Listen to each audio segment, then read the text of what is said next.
Tell me about your childhood. Okay, I'm from a family of five, four girls and a boy. So I started going to this man's house while I was still a child in nursery school. Initially, it was just going for holidays and coming back, but I started living with him while I was in just one.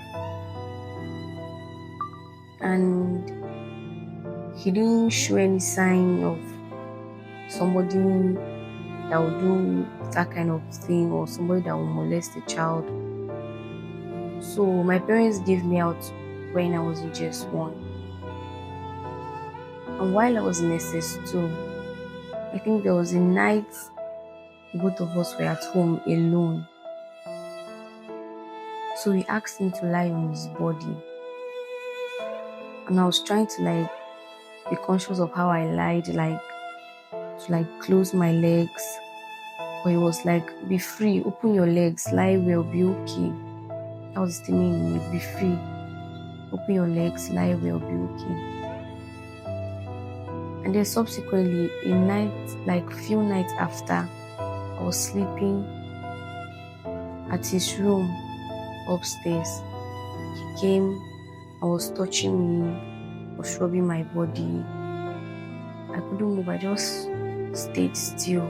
So the next morning, when he woke up, he came to me and was like, he was just testing me.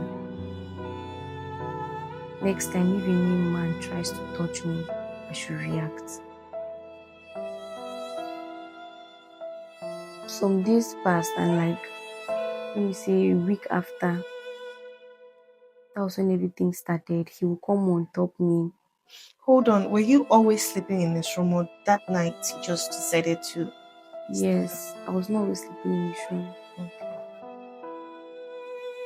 So I think 1 week after he came, I went to his room, he called me to his room that night. So he climbed on my body and was moving his body as if he was having sex with me, but he didn't use his manhood. He didn't put his manhood inside of me. So I think it was up to a month of doing that particular thing. A month after, that's when he now disvirgined me. So that was when everything started. And after he disvirgined me, my hymen didn't break, blood didn't come out. So he was very angry and was like, do I know how painful it is that he was the one that took me, groomed me? He was the one that groomed you? Yes, took me, groomed me, and then somebody else took my virginity.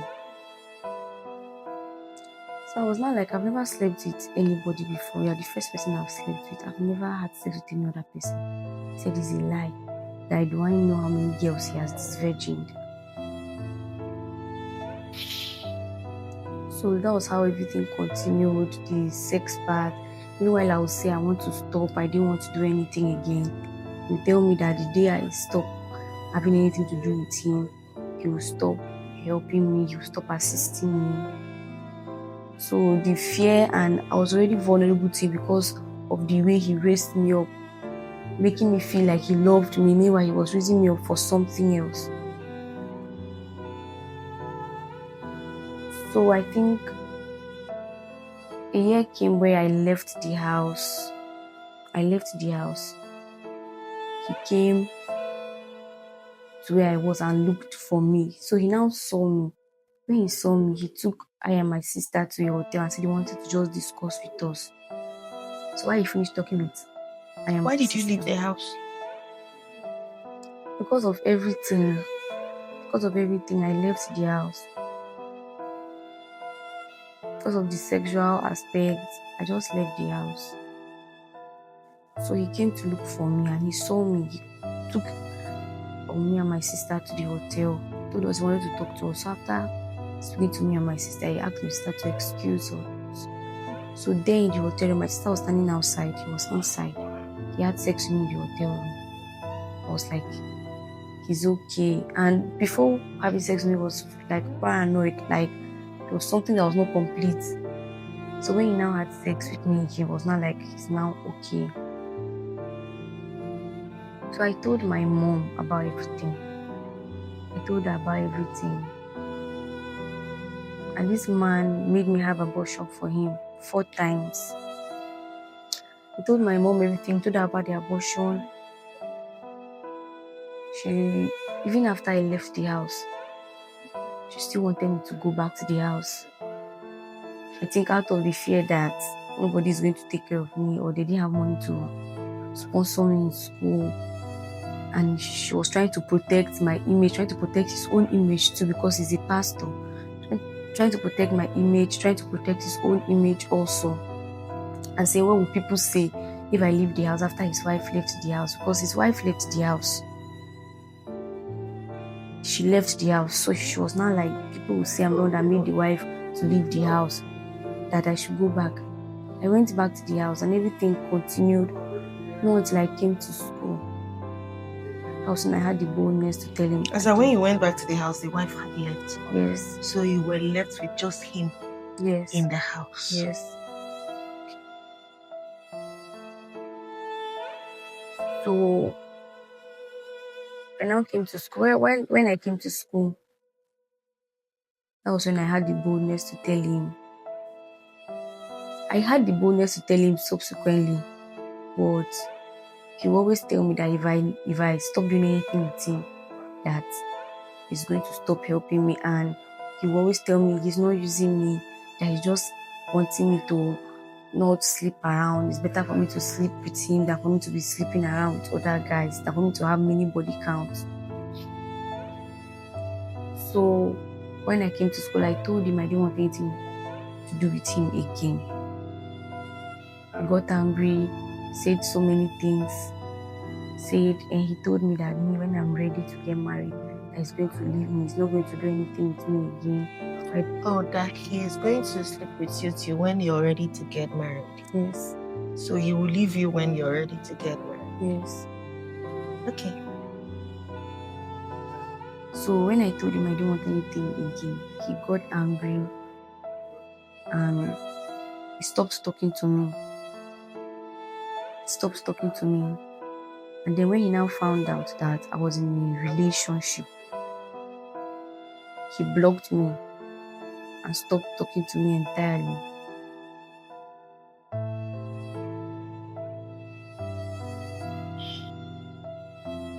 Okay. As at what age? Okay, he started sleeping with you when you were in SS2. Yes. So give or take. You went to his house when you were 11 years, right? Yes. Just SS1. Yes. And currently you're 23 years. Yes. Like you mentioned, right? Yes. And so give and take. He started sleeping with you when you were 15, 16.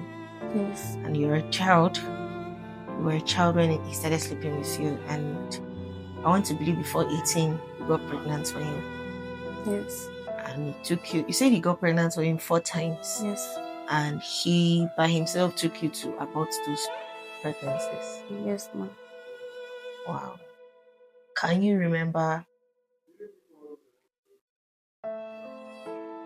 the episodes of the abortion? Can you talk about the abortion experience? If it makes you comfortable. Okay. It was not a wonderful experience at all, because that was something I never imagined in my life that I would ever do. I never imagined I would ever abort pregnancy. When I went to the place, I was very scared. Like I was shaking that day. So the man now came and did what I wanted to do, and it was very painful. I was even like screaming and stuff like that. The man used instruments. Yes. That means the pregnancy had developed. Yes. And you say this man is a pastor. Like he's actively preaching in the church. Yes. Do you think he's a true man of God? No. Why do you think so? Because I know that a true man of God will never do all things he has done. He even made me take a blood oath never to cheat on him. He He cut your fingers. cut my fingers, cut his own, mixed it with water, and gave me to drink. Him too, he drank it. A pastor. Yes. But this is someone that said he will leave you when you're about to get married. What's the blood oath for? He just want to have you and be sleeping with you. And from what you said, he's not related to you guys. No. So your mom just trusted him, and your dad just released you to go and stay with him because he's wearing a collar. He's performing miracles. I want to believe he used to perform miracles. Yes, ma'am.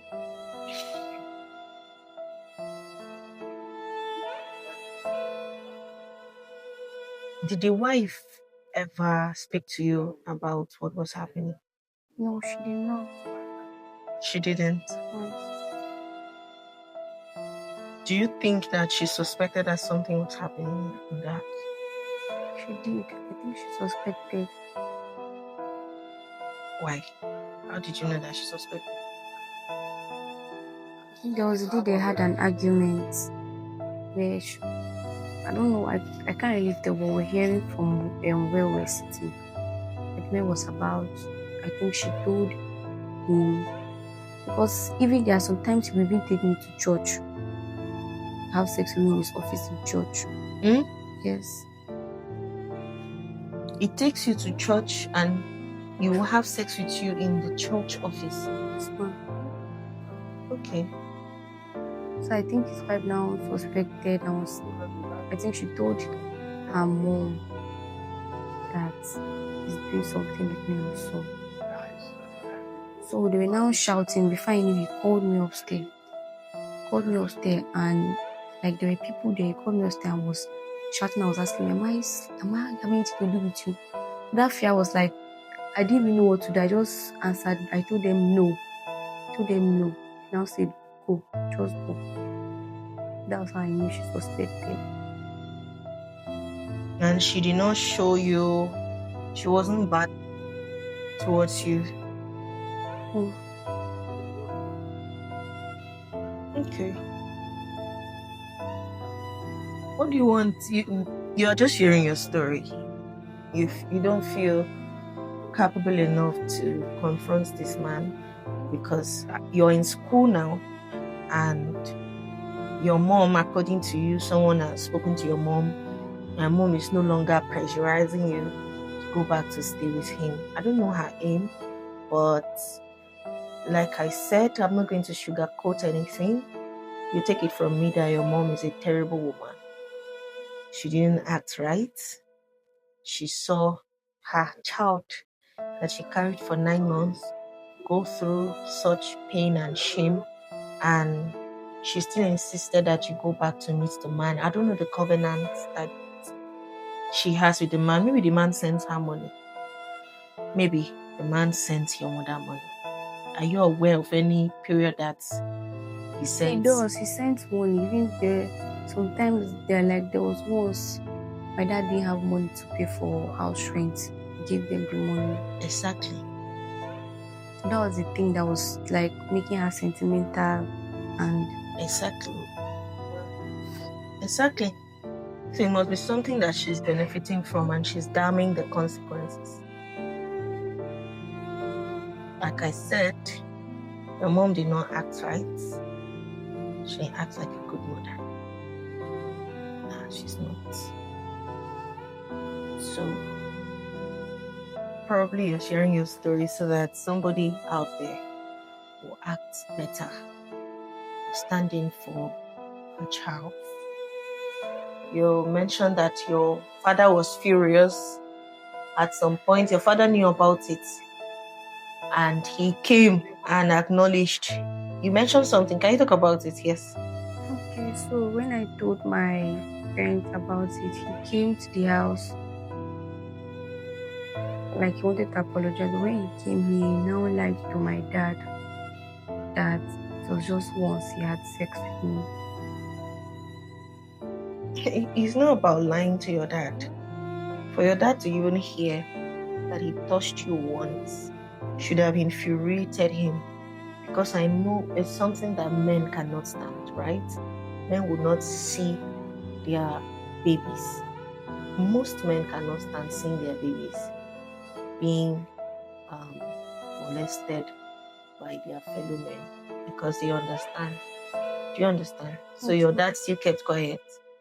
He did not. He didn't want me to go back, but it was my mom that pressurized him. Exactly. In the house, does your mom provide the most of the income? Yes. Your mom has money more than your father. Not like she has money. My dad took some loans, so when the salary comes in, he will pay off the pay. loan. Yes. Of course, now he does not have money. It is she. What is your mother doing? She is a civil servant. She has a constant income coming. Yes. Your dad too is a civil servant. Yes. Exactly. So your mom practically has mouth more than your father. She wields authority in the house. Am I right? Exactly. So your father practically listens to your mom. That's what happens when some women think that providing a loan in their house gives them the authority to be the man of the house.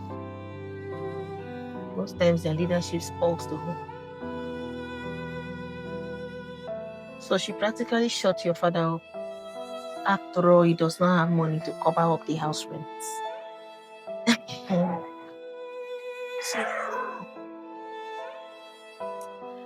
So, unfortunately, she is just sharing her story for parents to do better. And off the camera, I think I actually want to know this man personally. The man has an active church, and from that place to this place, how many hours you travel down there? Up to 5 hours. It's up to 5 hours. It's not up to. It's not up to. Okay. It's not up to 5 hours. At least I want to know his face. He's a very useless man, and God will punish him. We might not have anything to fight him, of course, in cases like this, except you say you're looking for justice, but you're not ready. Maybe one day you're going to grow, your experiences is going to shape you. Before we end this video, you talked about having to go for surgery. What was it about? Ovarian cyst. You had ovarian cyst. That was when? I think 2023. It was at 2023, you were just 20 years old. Yes. And you had suffered ovarian cyst. And he's the one that sponsored the surgery. Yes. And after then, what else did they tell you that you have? They said I have endometritis. Just want you to know that people do get justice. So in case you grow up with all the resources that you have, strong enough, that is if this man does not wake up one day and end his life, because he's going to be so frustrated, God will disgrace him. That is if justice does not come before you are strong enough to pursue justice for yourself. You're not pursuing justice for yourself alone. Like I said, it's for young girls like you who are currently, as I'm talking now, there's an adult on top of a child. There's a pedophile that is grooming a child. There is a father that is sleeping with. That was practically your father. There's a father sleeping with a child. There is a priest, a Catholic priest, sleeping with his parishioner. There is a pastor sleeping with all the small girls, those ones that they feel is powerless. That is the reason why when you grow up and you think about it again and you have all the resources, you will fight this man. Are you listening to me? Mm-hmm. And any other person that presents himself to be a deadbeat adult man, to apologize. It's not apology that you owe her. You were kept in their care. And instead of her to come to you and ask you, or even one day, what is going on, she never did. But you mentioned that if you had known better, you would have mentioned to her what you're passing through. You would have spoken up earlier. But you were a child. Are you listening to me? You were a child. We're not expecting children to suddenly behave like adults. You did not know better. You are knowing better because you are now mature. You're an adult and you know that everything was wrong. You tried. The people that you loved and trusted most, they failed you. That's your father and your mother. They failed you for crumbs, for house rent, for school fees, for feeding money. They are the ones that failed. So tomorrow, you're going to be a mother. You already know what to do, isn't it? Yes, ma'am. Exactly. So, before I become too emotional, I'm going to end this video. I say this often and I say it again. There are people whose long life is not out of God's blessing. There are people who are living long just to serve their health here on earth. You're living long so that you will see your karma grow. And you will understand that you don't mess with creation of God. For you, who is a pastor, who is a reverend father, who is a father, blessing your children, who is an uncle, a nephew, who is everything that you represent, who is a niece, touching both boys and girls. God is watching you, and your reward is loud. No thanks.